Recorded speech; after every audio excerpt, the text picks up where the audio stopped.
Social మీడియాలో అభ్యంతరకర పోస్టులు పెట్టారని చెప్పి అరెస్టులు చేసిన కేసులలో ఆంధ్రప్రదేశ్లోని జడ్జిలకు హైకోర్టు సంచలన ఆదేశాలు జారీ చేసింది. ఈ మేరకు ప్రత్యేక సర్క్యులర్ జారీ చేశారు హైకోర్టు రిజిస్ట్రార్. సోషల్ మీడియా పోస్టుల కేసులలో రిమాండ్పై స్పష్టమైన ఆదేశాలిచ్చింది.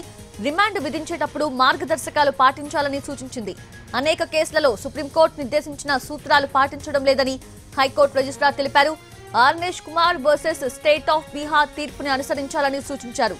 సుప్రీంకోర్టు నిర్దేశించిన సూత్రాలను పాటించకుండా రిమాండ్ విధించడాన్ని తప్పుబట్టారు. ప్రాథమిక విచారణ లేకుండా ప్రసంగాలు, రచనలు, కళాత్మక వ్యక్తీకరణపై ఎఫ్ఐఆర్లు నమోదు చేయకూడదని సూచించారు.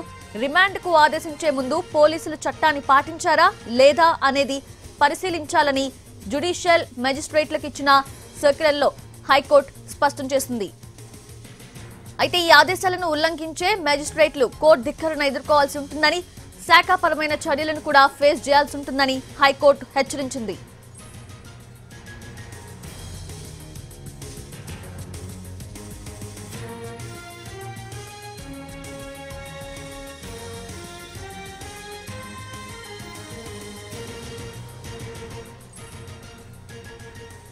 సోషల్ మీడియాలో అభ్యంతరకర పోస్టులు పెట్టారని చెప్పి అరెస్టులు చేసిన కేసులలో ఆంధ్రప్రదేశ్లోని జడ్జీలకు హైకోర్టు సంచలన ఆదేశాలు జారీ చేసింది.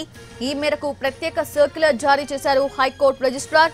సోషల్ మీడియా పోస్టుల కేసులలో రిమాండ్పై స్పష్టమైన ఆదేశాలిచ్చింది. రిమాండ్ విధించేటప్పుడు మార్గదర్శకాలు పాటించాలని సూచించింది. అనేక కేసులలో సుప్రీంకోర్టు నిర్దేశించిన సూత్రాలు పాటించడం లేదని హైకోర్టు రిజిస్ట్రార్ తెలిపారు.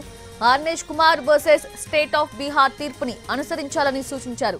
సుప్రీంకోర్టు నిర్దేశించిన సూత్రాలను పాటించకుండా రిమాండ్ విధించడాన్ని తప్పుబట్టారు. అయితే ప్రాథమిక విచారణ లేకుండా ప్రసంగాలు, రచనలు, కళాత్మక వ్యక్తీకరణపై ఎఫ్ఐఆర్లు నమోదు చేయకూడదని సూచించారు. రిమాండ్కు ఆదేశించే ముందు పోలీసులు చట్టాన్ని పాటించారా లేదా అనేది పరిశీలించాలని జ్యుడిషియల్ మ్యాజిస్ట్రేట్లకు ఇచ్చిన సర్క్యులర్లో హైకోర్టు స్పష్టం చేసింది. ఈ ఆదేశాలను ఉల్లంఘిస్తే మ్యాజిస్ట్రేట్లు కోర్టు ధిక్కరణ ఎదుర్కోవాల్సి ఉంటుందని, శాఖాపరమైన చర్యలను కూడా ఫేస్ చేయాల్సి ఉంటుందని హైకోర్టు హెచ్చరించింది.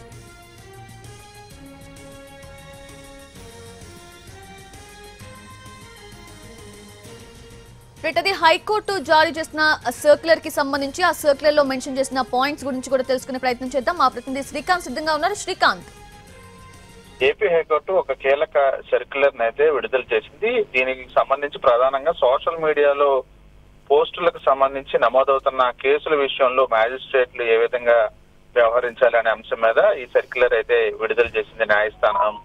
న్యాయస్థానం నుంచి రిజిస్టర్ కూడా విడుదల చేశారు. 7 సంవత్సరాల కన్నా తక్కువ శిక్ష విధించడానికి ఉన్నటువంటి ఒక సోషల్ మీడియా పోస్టుల మీద అనేక పోలీస్ స్టేషన్లో కేసులు నమోదవుతా ఉన్నాయి. వాళ్ళకి నిందితులకి రిమాండ్లు కూడా విధిస్తా ఉన్నారు. ఆ రిమాండ్ విధించే ముందు ఆ మ్యాజిస్ట్రేట్లు Arnesh Kumar versus state of Bihar అనే ప్రధాన తీర్పులను కూడా పాటించాలి. అవన్నీ పాటించకుండా రిమాండ్లు విధిస్తున్నారనే విషయం మా దృష్టికి వచ్చిందనే అంశాన్ని న్యాయస్థానం అయితే ఈ సర్క్యులర్ లో ప్రస్తావించింది. 14 రోజుల లోపు ప్రాథమిక విచారణ ఈ పోస్టులకు సంబంధించి పూర్తి చేయాలి. 3 నుంచి 7 సంవత్సరాల లోపు శిక్ష పడే కేసులకు సంబంధించి ఐఓ ప్రాథమిక విచారణ 14 రోజుల్లోపు పూర్తి చేయాలి. ఎఫ్ఐఆర్ చేయాలంటే డిఎస్పీ అనుమతి కూడా తీసుకోవాలి. మ్యాజిస్ట్రేట్ ఈ ఆదేశాలు ఈ మ్యాజిస్ట్రేట్ అందరూ కూడా ఈ ఆదేశాలని పూర్తి స్థాయిలో పాటించాలి. వీటిని అతిక్రమిస్తే కనుక హైకోర్టు సీరియస్ గా తీసుకుంటుందనే విషయాన్ని కూడా ఈ సర్క్యులర్ లో ప్రస్తావించింది. ఇటీవల కాలంలో సోషల్ మీడియా పోస్టులపై నమోదవుతున్న కేసులు అవి కూడా అనేక పోలీస్ స్టేషన్లో ఒకే అంశానికి సంబంధించి కేసులు నమోదవుతాం. ఆ రిమాండ్ల మీద హైకోర్టులో వాళ్ళ అప్పీల్కి వెళ్లిన నేపథ్యంలో తాజాగా ఈ సర్క్యులర్ ఏపీ హైకోర్టు విడుదల చేసిందని చెప్పుకోవచ్చు. Srikanth, thanks for the updates.